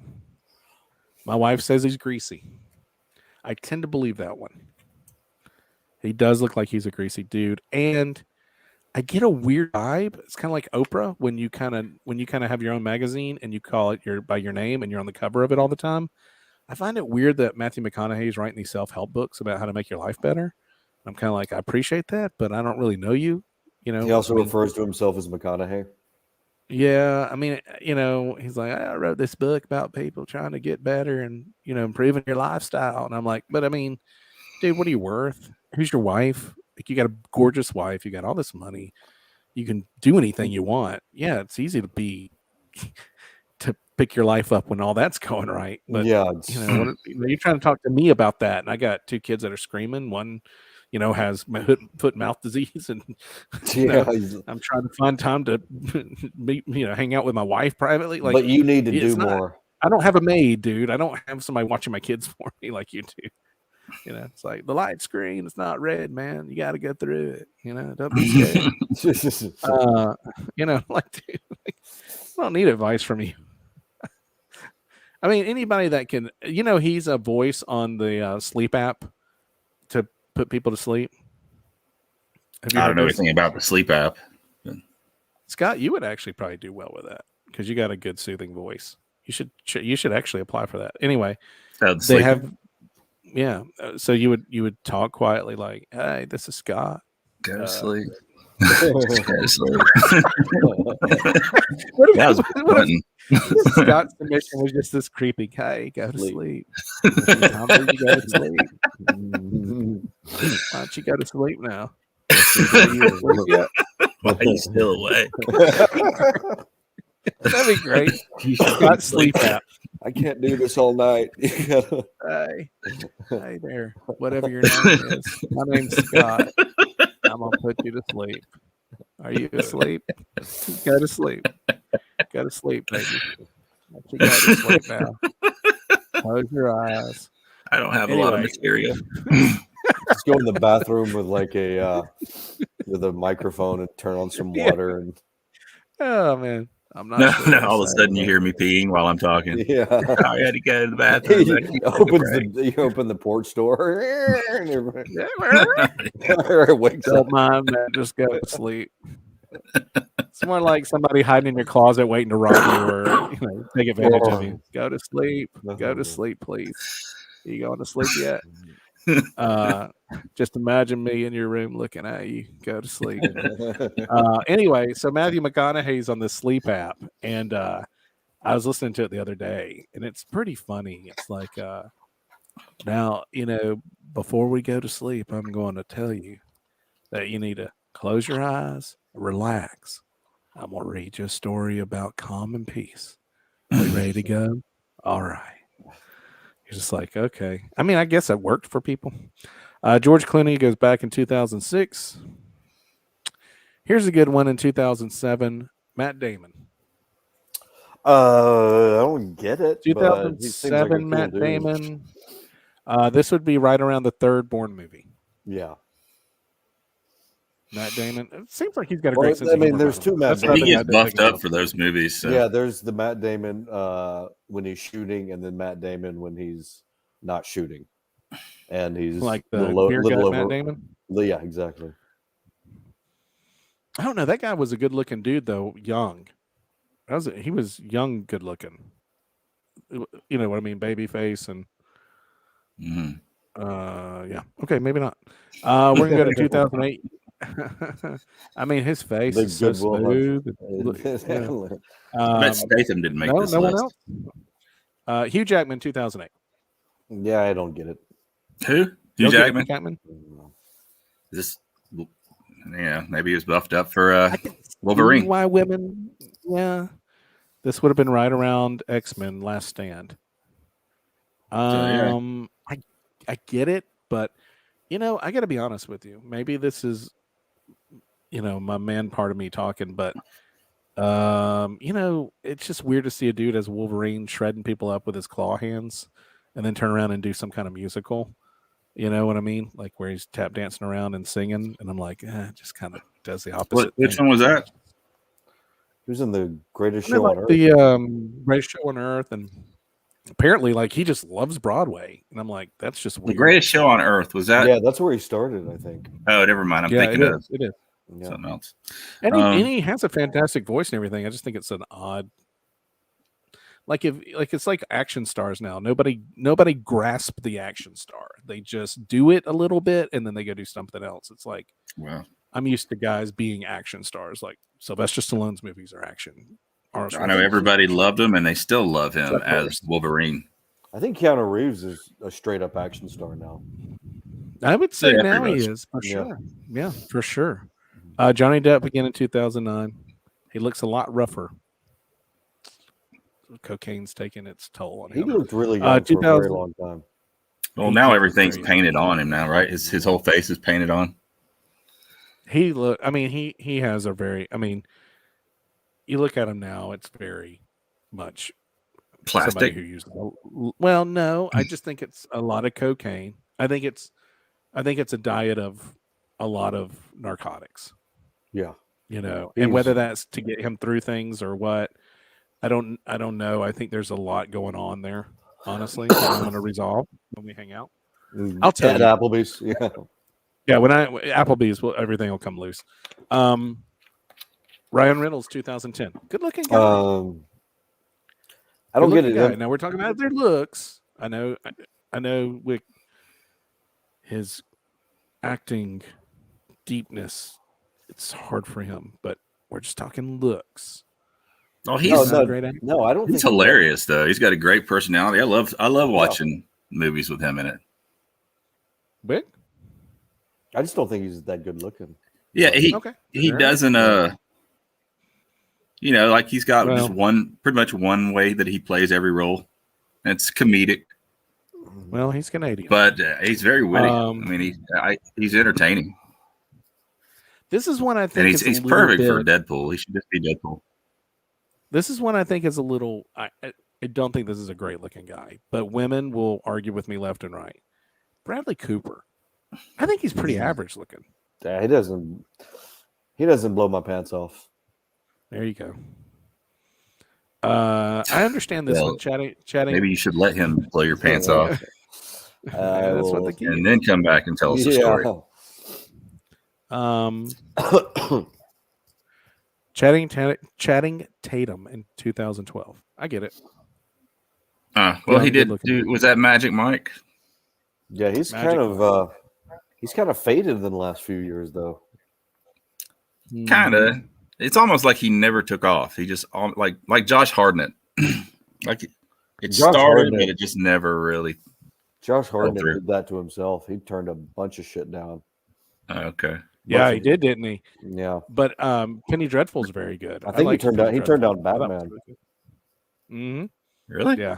Mm-hmm. He's turned down a lot of stuff. Now people just don't call him anymore for things.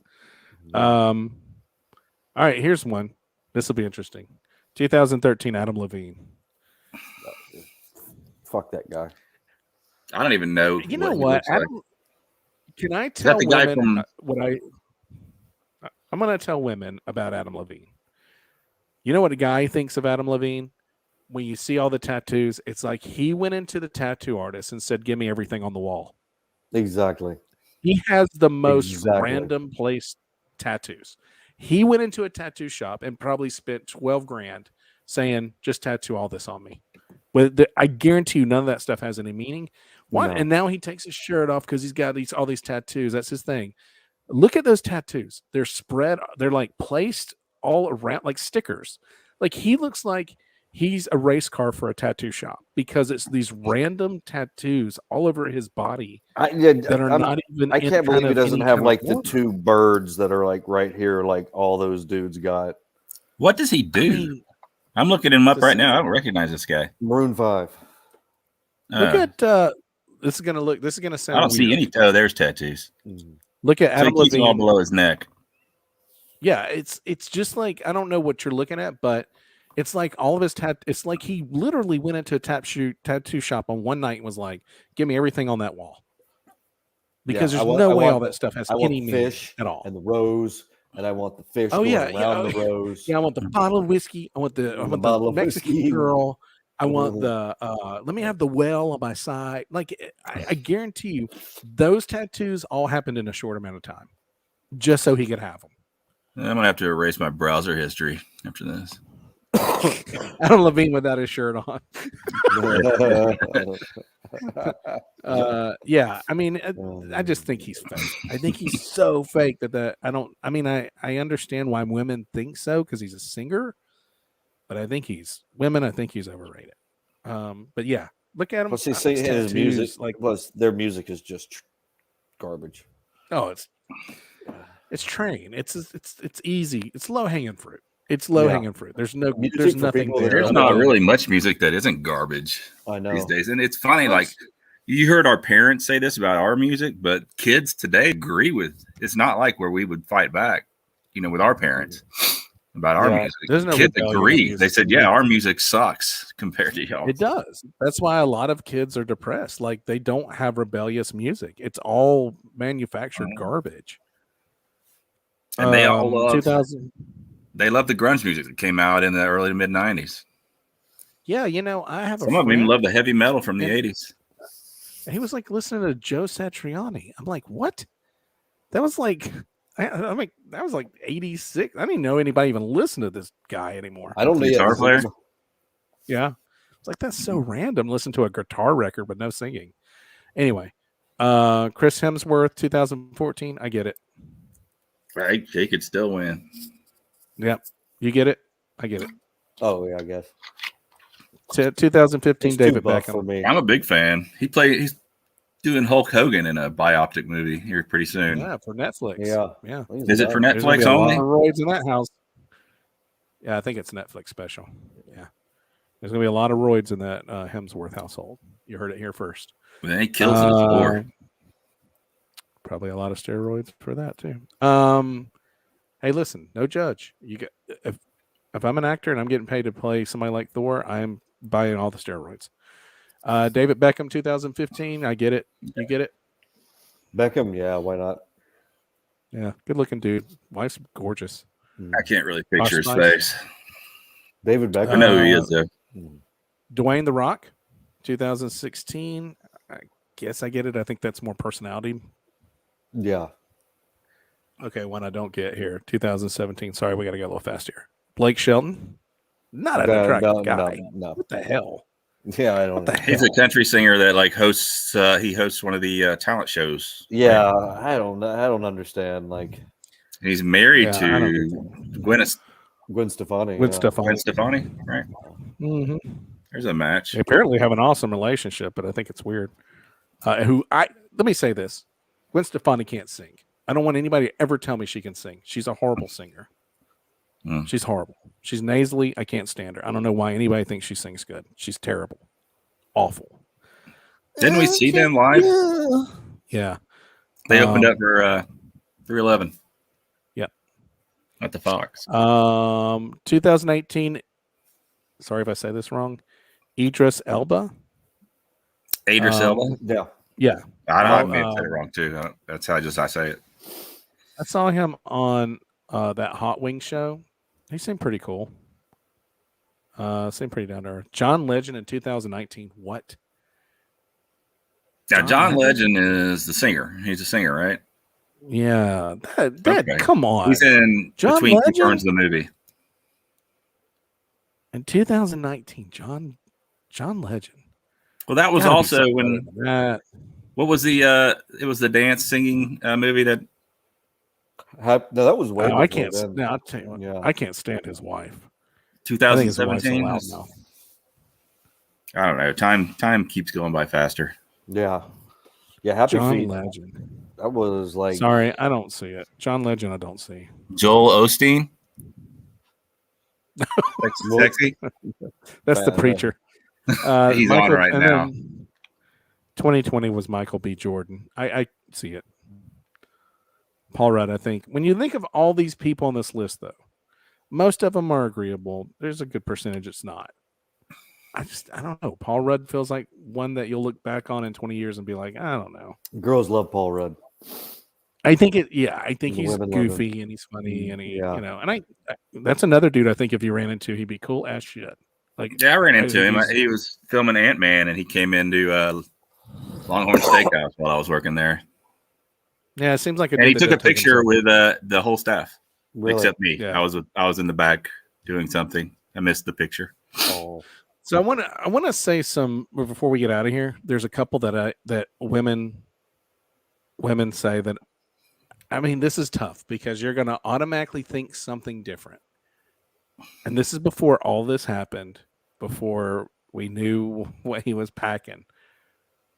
But I don't understand why women thought Tommy Lee was attractive. Like, before all of that, I know that's what everybody goes to as soon as you say it. But before that, women thought Tommy Lee was extremely hot. And I was like, he looks like he never takes a bath. I don't understand Tommy Lee. Is Tommy Lee? Could you see Tommy Lee being attractive? I've never heard girls say that. Honestly. Really? I know. I know 2 or 3. I had a woman one time tell me that the guy she had a crush on was oh my god, of course it would leave my mind. Older actor, was in The Fugitive. Help me out. Quick. Oh, Tommy Lee Jones. Tommy Lee Jones. And I was like, "Are you kidding me?" And she was like, "No, he's gorgeous." And I was like, "What?" I always thought he was cool. Yeah, presence, like he's an alpha. But there's no way he's a cool dude to be around. There's no way. No Probably way. not now. In his older, angrier years. I mean, I didn't get that. I don't get Tommy Lee. Well, like the Tommy Lee Jones thing is like the Jack Nicholson thing. He's not attractive either. Yeah, but he's cool as shit. He's cool as shit, and he gets more action than everybody on that list combined. George Clooney shit. Yeah, because he's Jack Nicholson. He's as cool as a slice of George Clooney shit. Yeah. You know, you got Leonardo DiCaprio. He's always been one of my favorite actors. Nicholson is sorry? In a whole different universe than the rest of us. Leonardo DiCaprio, I think to me he looks like he's 13 all the time. I can't stop thinking the guy's 13. I just can't. He never looks like an adult. I don't understand women's obsession. You do? He still looks like a kid to me. Like he's somebody that just does. He's got wrinkles. I don't know. He's a good actor. I remember him from I think it was Ghoulies 2, the B horror movie that came out in the 80s. Ghoulies. There was a movie called Ghoulies. These little things that came out of the toilet, and he was in part 2. Oh, okay. As Ghoulies. a child, yeah, they lived in the sewers. Yeah. I remember him from growing really, up. really bad. I can't believe he's never been Sexiest Man Alive. I think that's a travesty. That's weird, isn't it? Yeah. Well, you could definitely move him in there for Blake Shelton. A number of those people. Blake Shelton. Yeah. It's weird, man. Now, who's not on the list that should be? Who is in Joaquin your mind? Phoenix. Is at who do you actually think is an attractive man? Ooh, that's not on that list? No. When did they start doing it? Was 85 when they started it? Yeah, I think so. Mm-hmm. Okay. Robert Downey Jr. Robert Downey. That's a good, good looking guy. Mickey Rourke. You know who I think's the best looking? Obviously, this was Mickey Rourke, like Marlboro Man. Mickey Rourke. Yeah, like when he was younger. Mickey Rourke now. Yeah, you know who I thought was a really good looking guy? Who's that? David Gilmour. Yeah, from Pink Floyd. Mm-hmm. I'm trying to think of who else. Was it? I thought Patrick Dempsey was one of these, which I completely think he's unattractive. I remember Patrick Dempsey, Can't Buy Me Love. Patrick. Yeah. I did too. Maybe it was another magazine, but he wasn't on this list. I could have sworn he did. I don't know. He would have been on in the last 10 years if he. It would have been the last 10 years. Yeah. Yeah. I don't understand Patrick Dempsey at all. He looks like he used to, except he just got more mature. But who else should be on that list? I'm trying to think.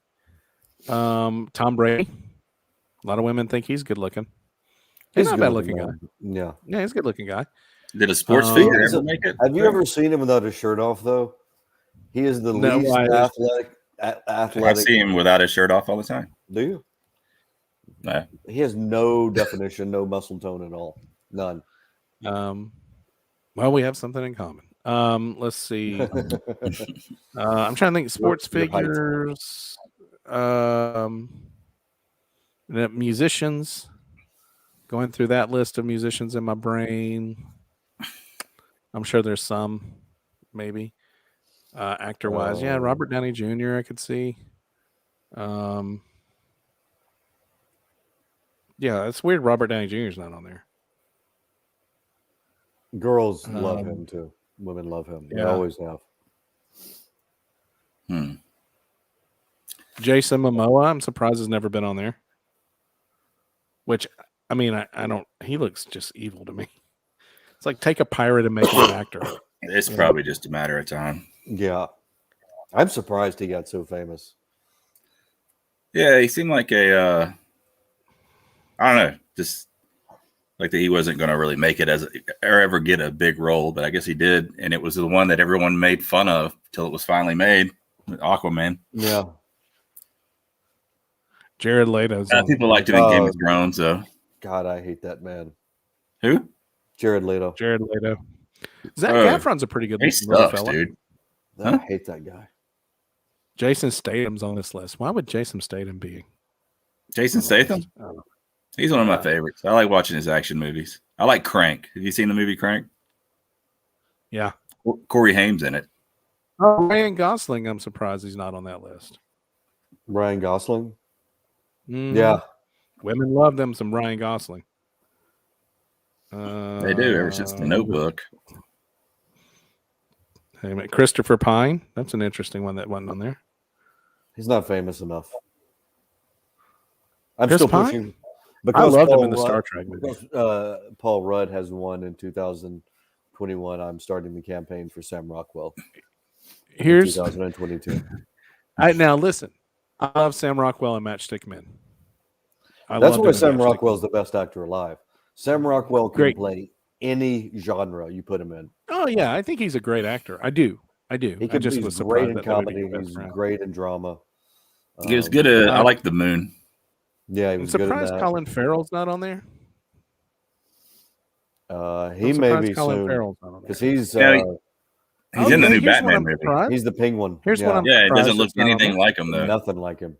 And they're actually going to do a spin-off series on HBO Max, I think it is, of just him as the Penguin. Really? I'm going to throw you one I'm really surprised he's not on here. Jake Gyllenhaal, who I personally love him. I have personally heard he is a freaking great dude. From somebody who knows him, said that they were working on a movie together. And this guy, I don't want to give away too much, but he specializes in certain things, and they were to work together. And this guy was going to kind of coach him through certain, like what you would do in this situation, what you do in that situation. So Jake Gyllenhaal's like, man, this is really amazing stuff. It's fascinating. He was like, do you mind if I get your number and, maybe chat with you, maybe meet up and talk more about stuff like this or whatever. Because he was fascinated with his job. I'll tell you all in private. But he was fascinated with his job, and he was like, "Man, your job's fascinating. Do you mind if I get your number and like just sometime, chat or something, go out to lunch or something?" And the guy was like, "Yeah, I mean that would be cool." He didn't think anything of it. Never thought he would hear from it. He said it was like a month later. And I was like, text him like, "Hey man, are you? Want to get back in touch with you, see if you'd be interested in like, if I give you a call and talk about some of this stuff or." Something was on my mind that we were talking about. And he was like, I couldn't believe it. And apparently they talk. And I'm like, that's so weird. But he was like, he is the coolest dude. Totally not Hollywood. Totally just like likes people, likes to talk. Like it just finds people interesting. And he's like, he's just freaking cool. And I was like, that's weird. Because he seems like he's getting more steam. I don't know. He did a Netflix thing that was out. I don't know. I can't remember what it was called. Did you guys see it? It was on Netflix. I don't know. He's up. Anyway, there's something that just came out with him on Netflix. It's really, really good. Anyway, Robert Pattinson, I'm surprised has never been on here. But yeah. He's new. Oh, I'm surprised Orlando Bloom's never been on that list.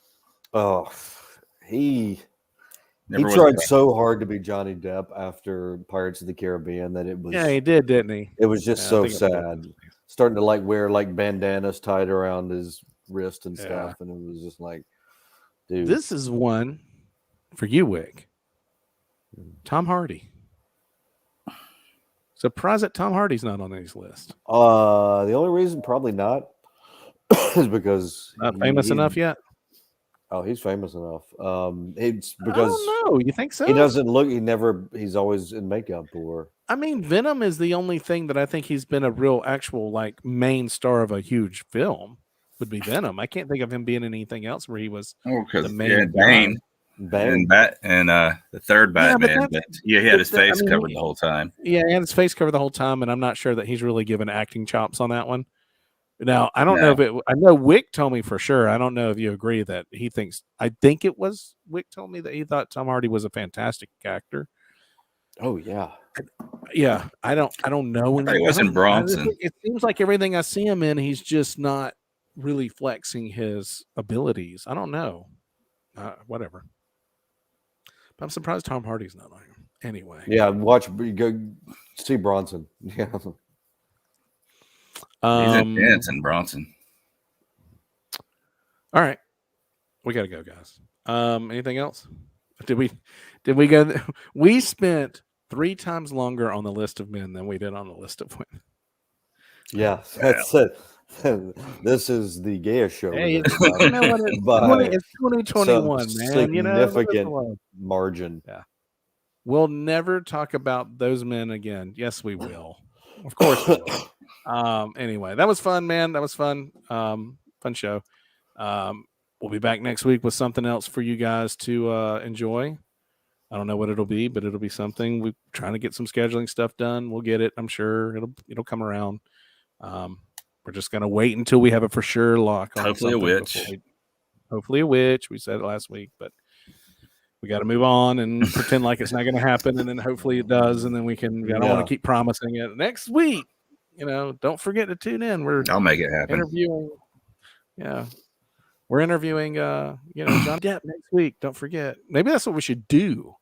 Is just keep saying that we're going to interview famous people every week, and then just say they kept counseling, and seeing if we can grow an audience from that. Next week, Johnny Depp. We probably shouldn't have said that on the air, though. Well, if anybody in South America would like to be a guest. Listen, this is the end. Nobody goes this far. They were out 30 minutes ago, Wick. They do in South America. This is the end. The first hour is the magic hour, and then they tend to go fall off a little bit. Anyway, thanks, guys, for coming on and doing this with me. Hope you had fun. We'll see everybody next week. You guys got anything to close it out with? Sam Rockwell, 2022. Okay, that's fair. Okay, he's for sexiest man alive. Yeah. Okay. Oh God. Let's see. Jonah Hill, 2023.